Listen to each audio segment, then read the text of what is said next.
very special episode of the YAHOWAH blog called Betraying Israel. This is episode 1.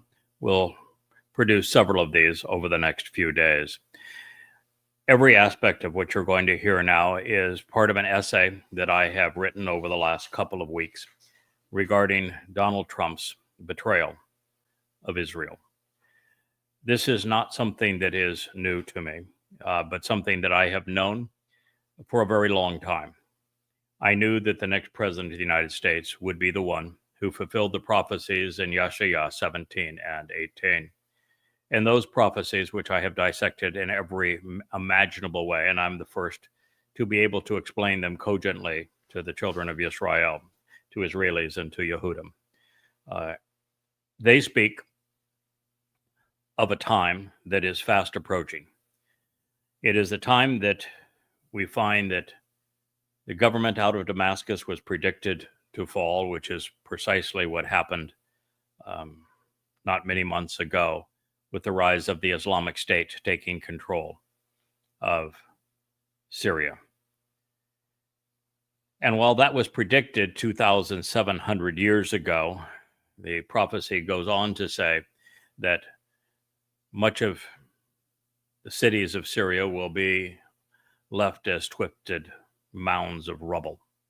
And so we're going to continue to see the destruction of Syria.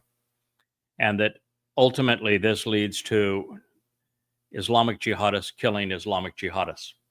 And that is precisely what we have seen with the Jolani Islamic State militants off killing and murdering thousands of Alawites and also some Christians, and now they're attacking both Druze and Kurds. So we were told that we should expect a terrorist war zone in Syria, which would be the prelude to the fulfillment of this prophecy. It goes on to say that after a while, the terrorists in Syria and in Jordan will run out of opposing Muslims to kill, at which point they will turn their venom on Israel. And that coterminous with that, there will be the Shabuah harvest. And the Shabuah harvest is the next of the Moed Mikre to be fulfilled.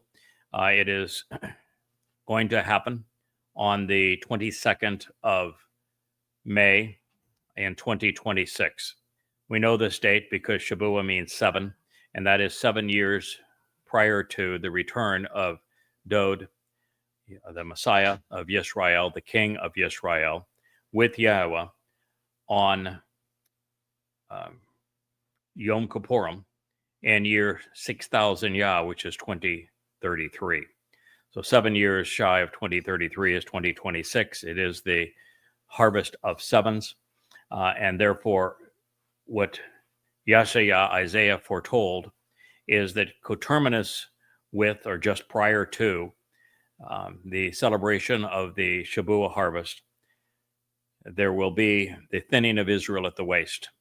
And this thinning of the Israel at the waist speaks of the same treaty being imposed upon Israel that Gabriel, which is Dod, God's most capable and competent man, told Daniel about 700 years before he came to fulfill Pesach, Matzah, and Bekurim, providing the exact day that he would arrive in Israel to complete his obligation, is one that he volunteered to fulfill, being the Passover lamb. And so we know that this is that same treaty. And this treaty, according to Yeshayahu, thins Israel at the waist. If you look at the lands that will be afforded to the Fakistinians, there is no such thing as a Palestinian. So let's just be clear on our terminology. Palestine is a ploy, and it's a devastating ploy because the name Palestine was conjured up for the specific purpose of perpetrating genocide against Jews and obliterating Israel. To say Palestine is to say that I want to exterminate Jews and I want to extinguish the state of Israel. That is its sole purpose, because there are no people known as Palestinians. And this myth, this horrible, dark name, was conjured up first by Hadrian when he was pummeling Jews at what would become the beginning of the diaspora. And it has taken root now and been picked up as a result of the PLO, the Palestinian Liberation Organization, which is a terrorist group, which was started by Yasser Arafat. And the sole purpose of that name in 1968 was to be applied to Muslims such that people would begin to think that there were Palestinians who had a homeland named Palestine and that Jews somehow robbed them of their land, when in fact Israel belongs to the Jews. It's always belonged to the Jews. It is the Jewish homeland that God himself gave to his people. And they have occupied that homeland, including Jerusalem, for 3,000 years. It is Jerusalem is the city of David. And so it is this story that Yahowah picks up, and he says that this terrorist state will be carved out of Israel, where majority of Israelis live, making Israel indefensible, because that Fakistinian state now will dissect Israel at the place such that Israel will be only a few miles wide at her waist, where 70% of Jews live. This is not Israel's doing, it's Donald Trump's doing. And we know this because the prophet Yahowah in the 18th chapter provided some 50 very poignant clues as to the nature of the country that perpetrated this on Israel. And it's always been a challenge to explain how it is that the country that is viewed by most as Israel's best ally in the world is the one that turns on Israel. But now you know, and we're going to discuss how that has come to be with Donald Trump. But Yahowah is very clear. The betrayal of Israel is by the United States of America. And that it is a combination of Israel being sold out, betrayed to, in Neville Chamberlain fashion, to give land that does not belong to America to the Muslims, who are the closest that we will ever find to the Nazis of World War II. And when Neville Chamberlain gave the high ground of Czechoslovakia to the Nazis to appease Adolf Hitler, all it did was ignite World War II. And we're going to see exactly the same thing when Donald Trump tries to appease Muslims by giving them a terrorist state carved out of Israel, a country that is not his to give. We're going to see the beginning of World War III. And this is what the prophet spoke of. He said that as a result of this act, there would be such a influx of terrorists that there'd be no way to stop them. They will come in a flood. It's interesting that the test for this strategy was called Al-Aqsa's flood by the terrorist group Hamas, which is simply a symptom for Islam. So this is what the prophet predicted. He said that it would happen on or before the 22nd of May of 2026, 12 months from now. He said that it would be America that would perpetrate it, not only by betraying Israel, but also by selling Israel's enemies the weapons that would be wielded against the country, that it would lead to an invasion of terrorists, the likes of which the world has never seen previously. Yoel also speaks of this. He calls it the greatest calamity in the history of the Jewish people, which means that the devastation that will be perpetrated by these Muslims will be between 100 and 1,000 times greater than October 7th, and the cost in Jewish lives are going to be worse than the Holocaust. So when I tell you that Israel has been betrayed by Donald Trump and the United States of America, and I will explain the reasons for that as we go through these essays, I want you to know it's with a very, very heavy heart. I would like this not to be so. But Yahowah is 100% accurate in his prophecies. When he inspires a prophet to write something, God has seen our future in our past and has committed it to writing. So what he discloses is actually future history. God is not causing this to happen. God, whose name is Yahweh, is simply reporting what does happen. And so we knew that this would happen. We knew that the betrayal would come at this time by the United States. Therefore, the moment Donald Trump was elected as president, that day I went on the air and I proclaimed for all to hear that Donald Trump is the next Neville Chamberlain and that his Czechoslovakia will be Israel. And at that time, no one gave it any heed outside of those who are part of the covenant family, who have read the books of Yada Yah. On to the Yada Yah website, I would invite you to do so and read my amplified translations from the oldest extant sources, the Dead Sea Scrolls, and the commentary that I have written, because there are thousands and thousands of profound insights derived from them, delivered to God's people, all free of charge. Every book is available in its entirety for free. We ask nothing from you. We don't accept donations, and you pay nothing to read those books. But they will explain exactly who God is, what he is offering, what he expects in return. And in those books and in the blogs that I have done for many years now, I've done far more than 10,000 hours of talk radio, audio blogs, and now this YAHOWAH blog, this video blog. So I'm not new to this. I've been doing this for a long time. I have foretold many things pursuant to Israel. Over that 24 years, I have never been wrong. I'm not wrong now. I'm always guided by the prophets, and the prophets have explained exactly what I'm going to share with you. So God is not causing this to happen. What he writes through his prophets is future history. He's telling us what we do.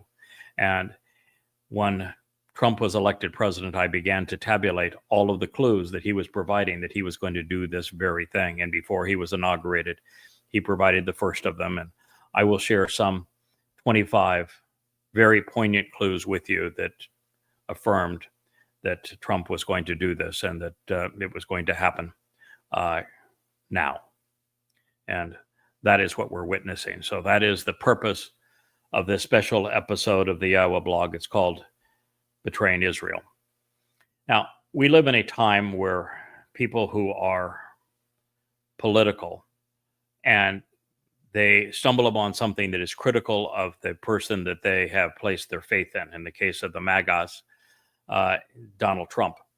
And anytime they hear something that is inconsistent with their glorification of a man they think is God sent, they automatically assume that the person making the criticism is either a Democrat, a liberal, progressive, or some such thing.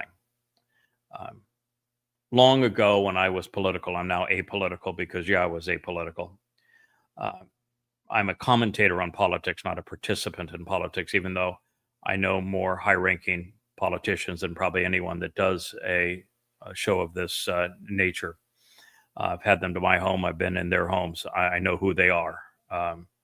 And over that time, I have gone from being conservative. I'm an advocate of free enterprise. I'm an advocate of free will and of free speech and of less government intrusion in our lives. So I'm actually too conservative in terms of my use of restricted government to be a Republican. But that means I'm the antithesis of a liberal. I think that big government is not only in direct opposition with what God has instructed us in his Torah, where he speaks out against human governance and talks specifically about how human governance is so hostile to our lives and controlling and warmongering.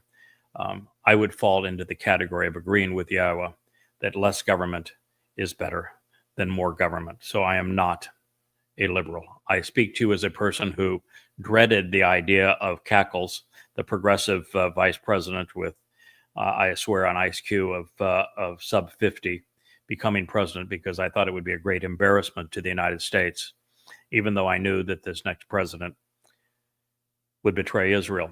And it saddens me, it hurts me to know that that president is Donald Trump.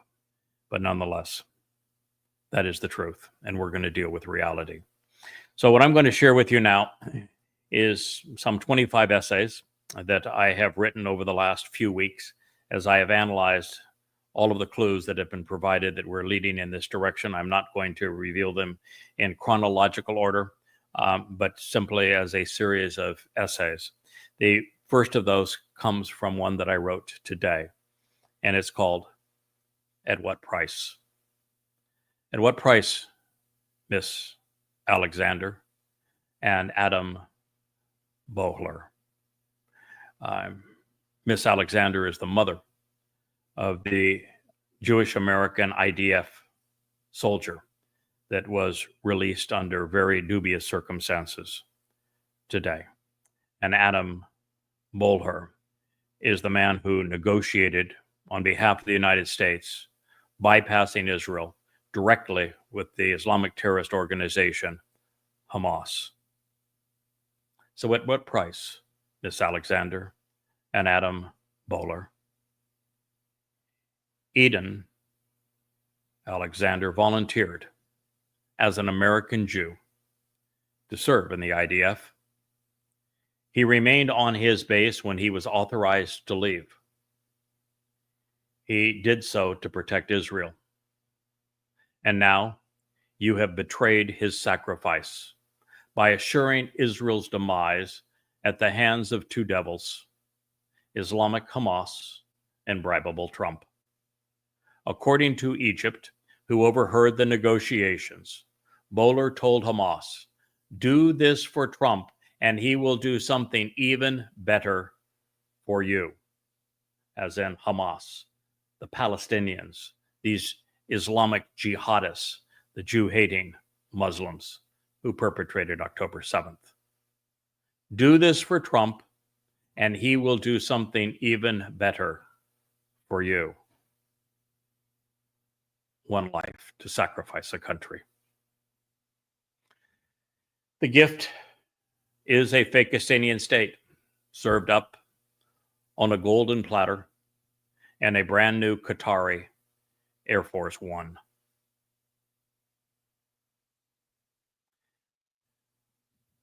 While I did not include it in this essay, I will tell you that Eden is not coming home to Israel today. Well, he may have had a brief stop in Israel, but no, he's flying on to Qatar. He's going to shake the hand of the man who bankrolled his abduction and his torture under Hamas captivity, the Emir of Qatar. And he's going to shake the hand of Donald Trump, who betrayed his sacrifice and his service to protect Israel. He has become a political pawn in a very sick and tragic, vile game. I also wrote this essay today. I wrote it because there are two people in particular on X, which is a cesspool of anti-Semitism. It's a cesspool of MAGA idiocy. It's a cesspool of progressive stupidity. It is a cesspool of conspiratorial, utter stupidity. It is my least favorite place on the planet. I do participate in it. Occasionally we have productive days. Today, a number of pro-Israeli groups decided to bond together and work together against the overt algorithms of X. X is exceedingly anti-Semitic, very hostile to Israel. And the reasons are that Elon Musk accepted enormous amounts of money from the Saudi royal family to finance his purchase of Twitter, now X. He has subsequently received additional financing from Qatari, the Qatari Bank of Terror, to finance X. And he has formed most recently a new holding company to transfer the faulty programmed Grok, the not so intelligent artificial intelligence of X that is predisposed to be a propagandist on behalf of Muslims to a new investment where the lead investor is a member of the Saudi royal family. And this is why anything that is said that is pro-Israel or anti-Islam is throttled on X. So it is a frustrating experience for all of us, which is why I greatly prefer Facebook. Mark Zuckerberg, who is Jewish, when he called off the thought police on Facebook and created a much more supportive home for us to reside in, an online place for us to communicate Yahweh's message, we are quite grateful because it is vastly superior to the cesspool that is X. So I wrote to the followers, allies, friends, and supporters of Israel, and particularly to two individuals that have hundreds of thousands of followers on X. One would be Vivid, and the other one is Cheryl E. You may be familiar with them.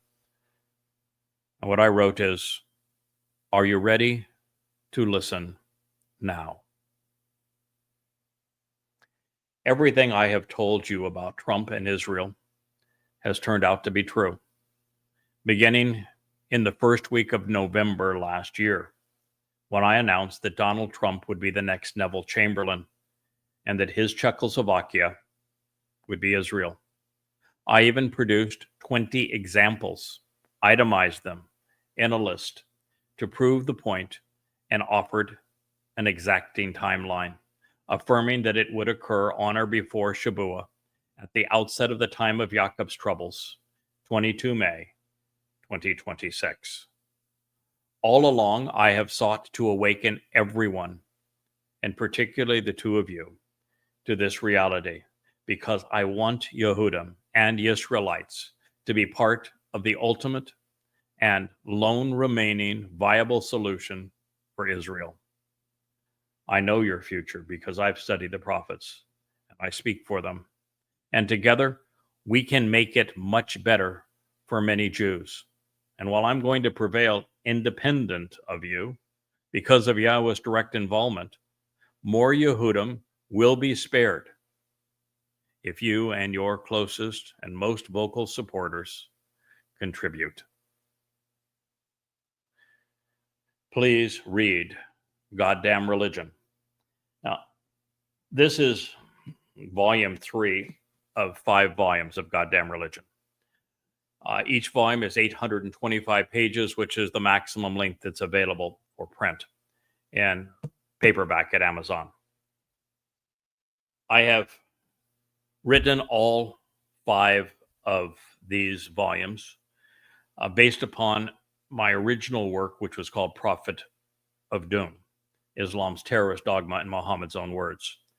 That book at the time was the most comprehensive, chronological, contextual, and best documented presentation of the Koran, reordered in chronological order and set into the context of Muhammad's life through the 5 most credible hadith sources. The Islamic Sunnah is what they comprise. And as a result, I created an inarguable case against Allah, Muhammad, Islam, the Quran, the Sunnah, and the Hadith. They are despicable. Islam is a death cult.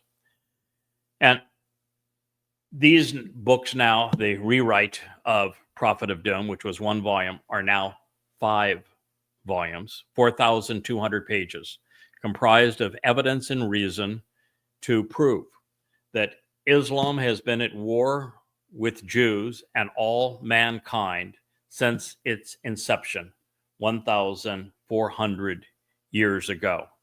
And because the book is based entirely on the Islamic scriptures, the 5 most credible, oldest, and authentic sources of information about Islam's formation, Muhammad's despicable life, Allah's horrible book, it's inarguable. It is the great answer on behalf of Israel, so that you know you are not going to be successful if you continue to lash out at a symptom of Islam, as in Hamas, a symptom of Islam, as in Hezbollah, a symptom of Islam, as in Islamic Jihad, a symptom of Islam as the Palestinian Authority and the PLO, a symptom of Islam as in Iran, or you try to partner with the heart and soul of Islam in Saudi Arabia, you have no chance of being successful if you continue that approach.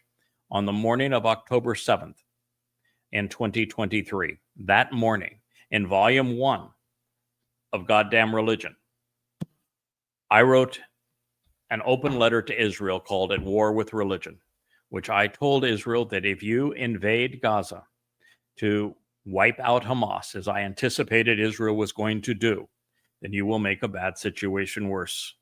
You will not only turn the world against you, which is what Israel has done, but you will manufacture more Islamic terrorists than you kill, which is precisely what has occurred. There are more Islamic jihadists in Gaza now than there were before the IDF entered to destroy them. The goals of the war are not achievable.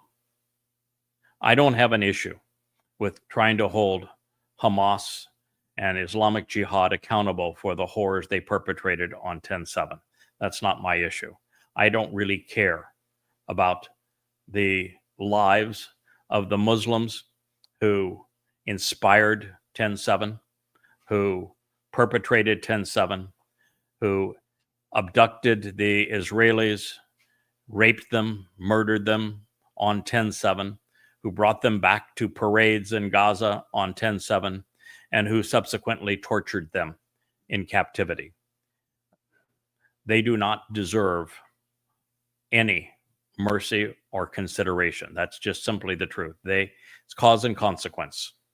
You do this kind of thing, you inspire it, you tell your children that the best calling in their life is to go off and kill Jews and be rewarded with virgins in heaven if they go off and kill and rape Jews, and they treat Jews as if they weren't even human, and you invade their country to do this, then you deserve what happens. Now, that said, what I care about is Israel. And I knew that with the IDF going into Gaza, the IDF would lose more additional sons and daughters in perpetrating this invasion of Gaza than the number of hostages. It would be counterproductive. They would lose more lives than they're capable of saving. I also knew that they would turn the world against Israel. And that is alarming, because what it did is it took anti-Semitism, which was boiling right below the surface, and it brought it to a great roar around the world. Anti-Semitism now, hatred of Israel, is at a level that is unprecedented, far, far beyond what occurred in 1920s, 1930s, and 1940s Europe. Way beyond that. Rather than 60 million Germans and related foes that were attacking and hunting down Jews, you now have 2 billion Muslims, and they have 1 billion progressives as their pimps. This is a horrible time for Israel, and you've made it worse with the bombing of Gaza. I'm sorry to tell you, but that's exactly what I told you was going to happen, and it did. And at that time, you need to know that I also knew that you would manufacture more Islamic jihadists than you killed, and that's exactly what has happened. But beyond that, I laid out a 5-point plan that if Israel had followed that plan, none of this would have happened. So I'm not speaking to you as one who didn't have an alternative. I did. And you're welcome to consider it. It's called At War with Religion. It's a very long chapter. I believe it's the 3rd chapter of Volume 1 of Goddamn Religion. You can go to goddamnreligion.org, or you can go to yadayah.com. You'll find the books in either place. And plus, in the YAHOWAH blog, I have actually presented that open letter. So therefore, I am uniquely qualified to deliver this message, because for having written Goddamn Religion, I have received countless thousands of death threats. So I have some skin in the game. I also wrote the 5 volumes of Twistianity, of which this is one of those 5 volumes. That is important because Twistianity is the religion that was conceived to rob Israel of its Messiah, of the Son of God, of the returning King, of its Savior, Dowd, who is the one who was counterfeited by Paul and Peter and Mark and Luke to create the myth of Jesus, specifically to rob Jews of everything. They would even blame Jews in the Christian New Testament for killing their man God, and even for crucifying him, which of course Jews had no authority to do in first century Judea. But they did so to demonize and dehumanize Jews so they could justify robbing Jews and Israel of all of the promises Yahweh has made to you. And it has become a religion that has hounded and prosecuted Jews, abused Jews for 1,800 years.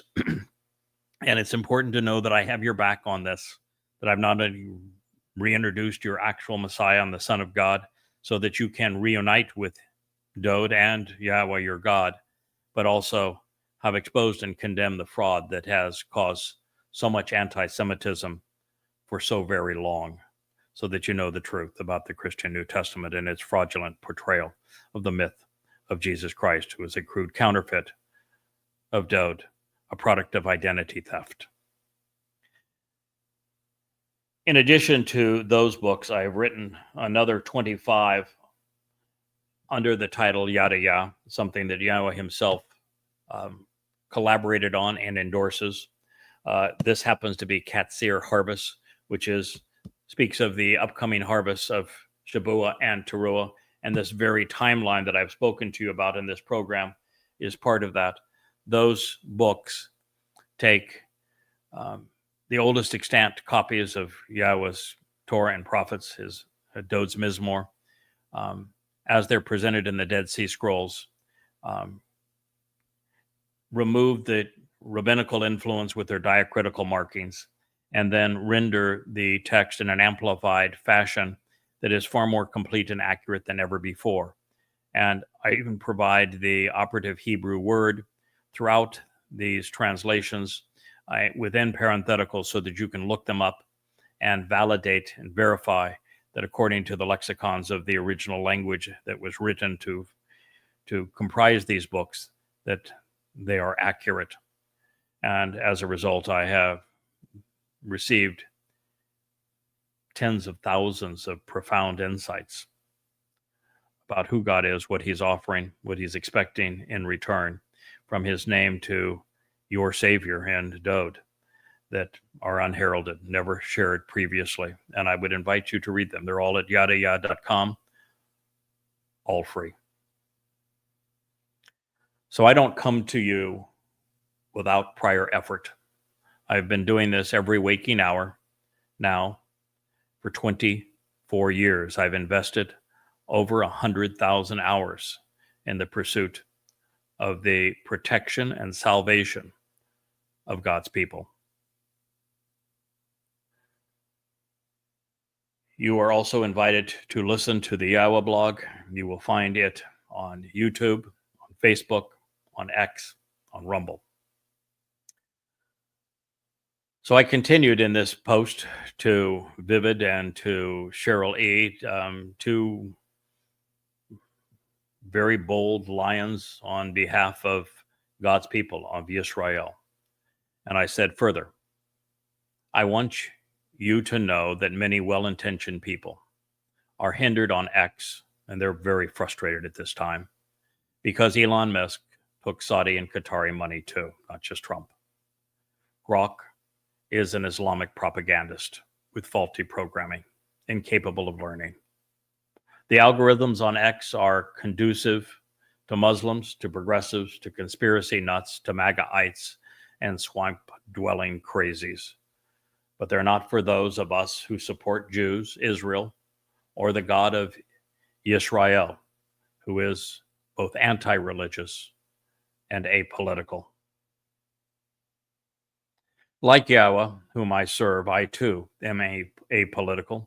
I don't care 2 shekels about MAGA or progressives on either side, but I love Israel, and I've devoted my life to awakening and protecting Jews and Israelites, such that they come to know and respect Yahweh and Dode, and to keep the chosen people safe from religion and political foes.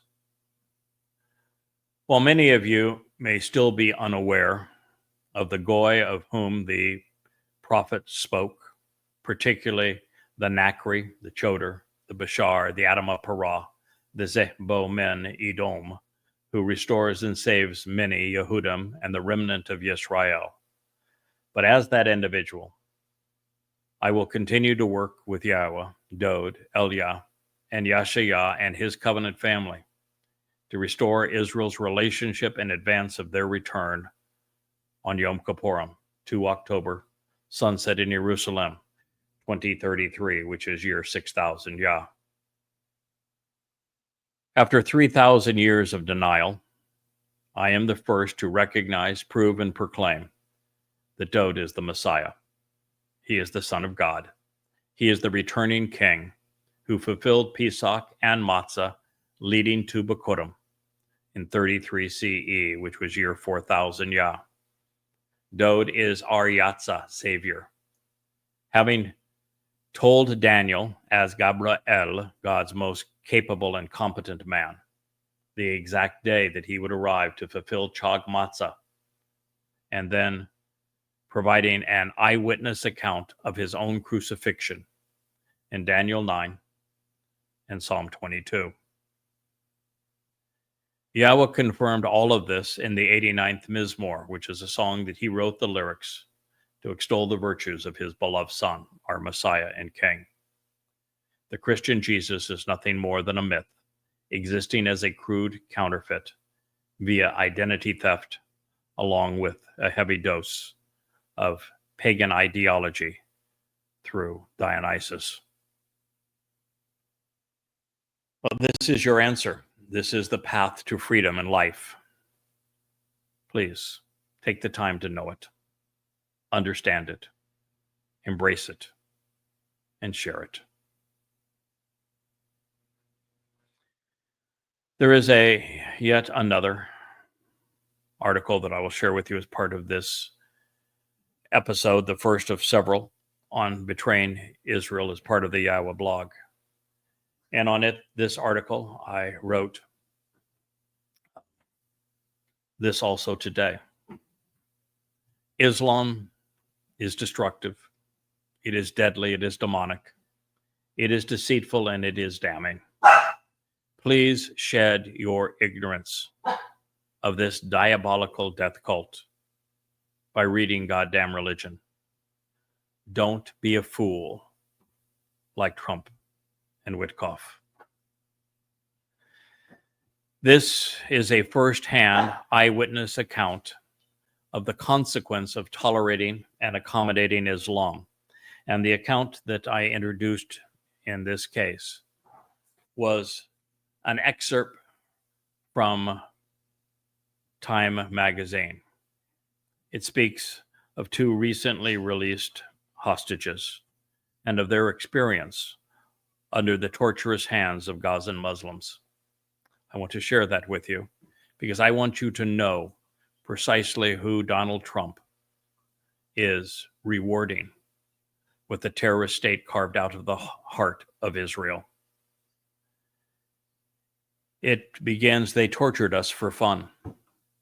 Sometimes they would light pieces of paper on fire to suck up the small amount of oxygen from the tunnel.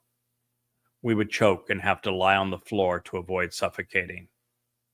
Tal Shloham wrote for Time magazine.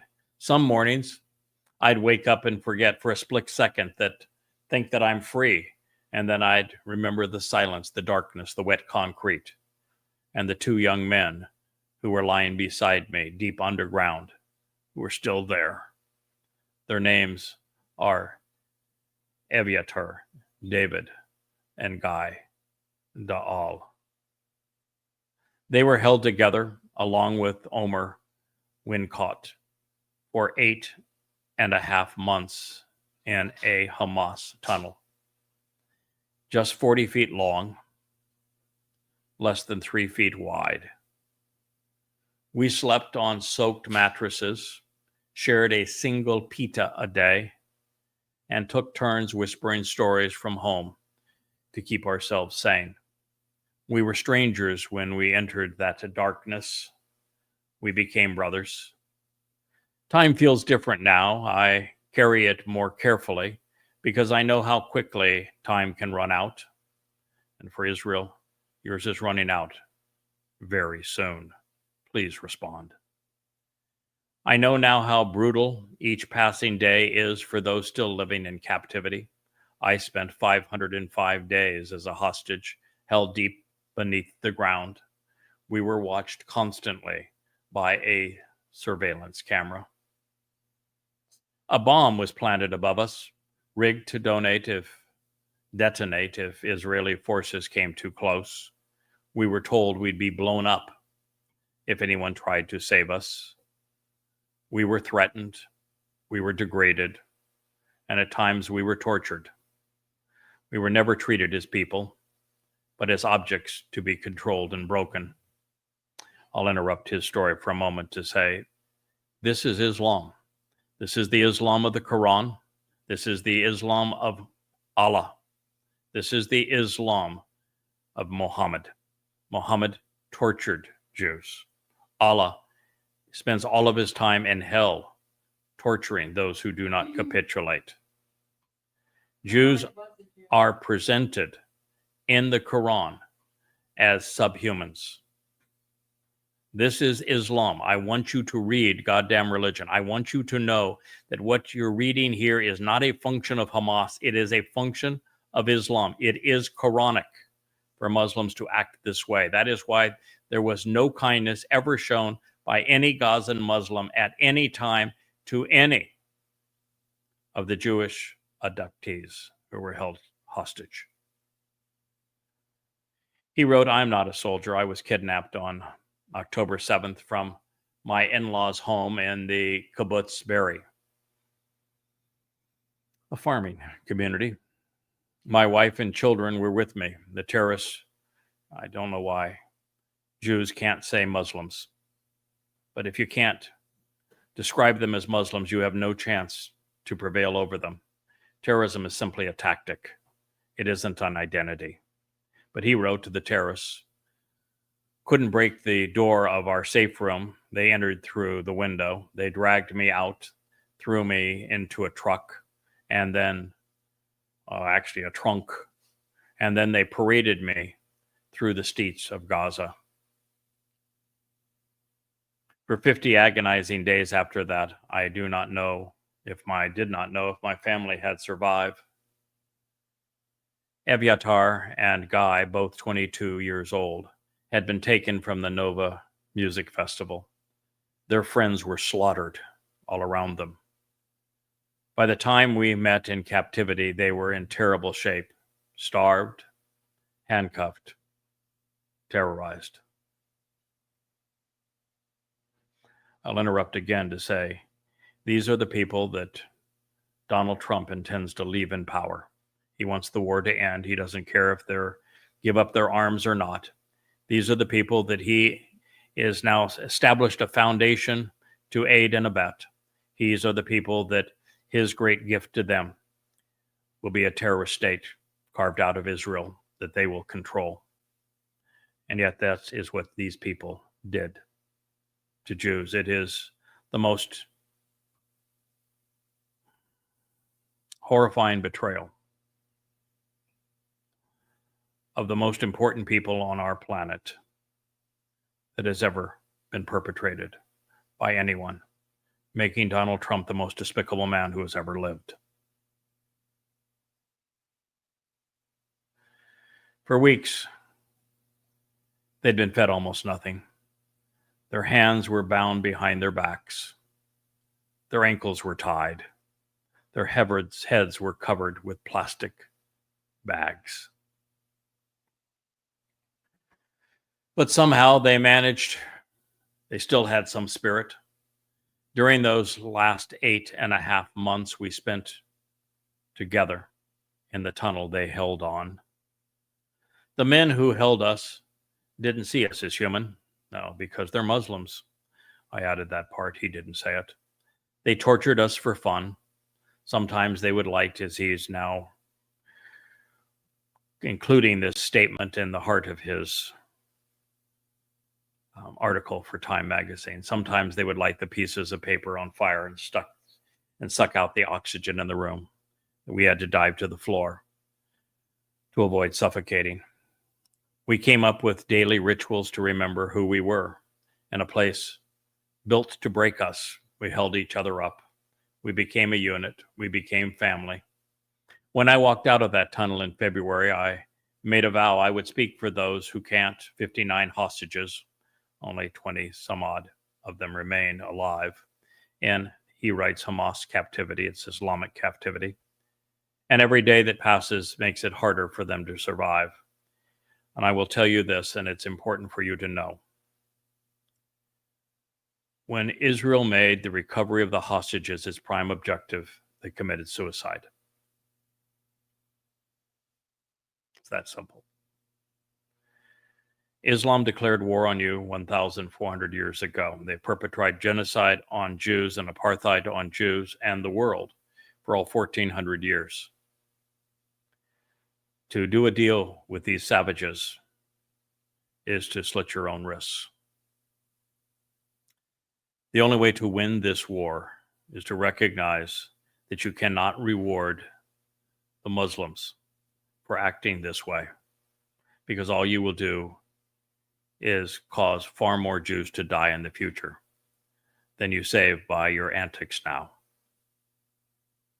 Every Jew's life is indeed precious, but the moment they outwitted the IDF and the Israeli government and the Mossad and the Shin Bet and perpetrated Alaska flood on 10/7, the moment Israel prioritized the return of the hostages as opposed to the salvation of Israel, they lost this war. The last sentence of the article reads, the Muslims who abducted them, held them in captivity and tortured them. Oh no, it's not his art. His statement ended. It's now mine. The Muslims who abducted these Jews, who held them in captivity and tortured them, are now the same Muslims that Donald Trump has decided to reward by giving them a state they carved, that will be carved out of the heart of Israel. I'm going to share one more article with you, and then we'll conclude this episode of the YAHOWAH blog, The Betrayal of Israel. It is written as an open post to my beloved Jews. Gazan Muslims with average IQs in the 60s played Israeli Jews with IQs in the 115 range readily and easily. Israel has been averse to the truth since they stopped listening to Yahweh during the Exodus and turned against both God and Moshe.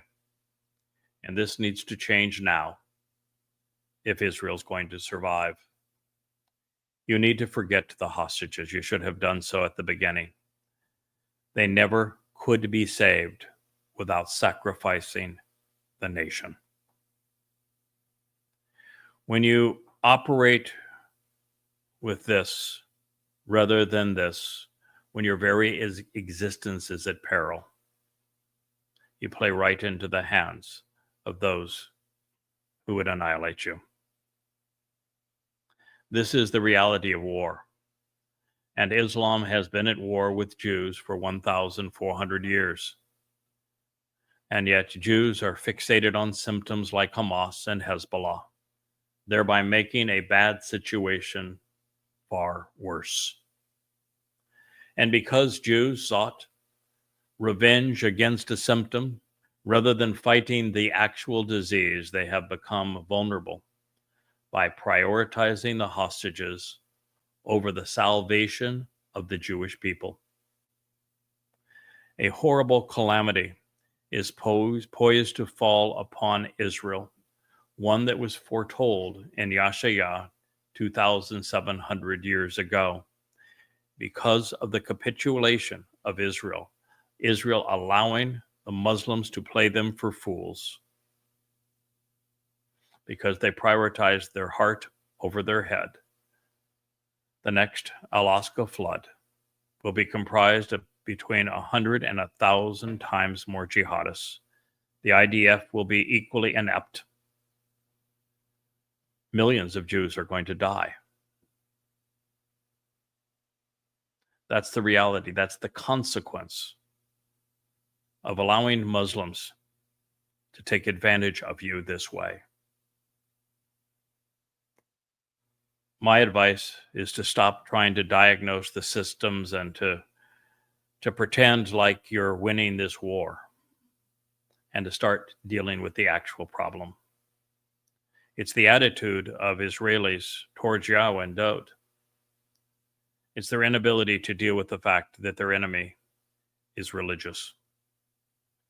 It's time to mend the relationship with God and the king if you want a solution. And then it's time to recognize you can only prevail in your present plight if you realize that you're at war with Islam. Please think about these things for your sake. Now, this is the conclusion of this, the first of several episodes of the betrayal of Israel. And I am the host of the YAHOWAH blog, Craig Winn.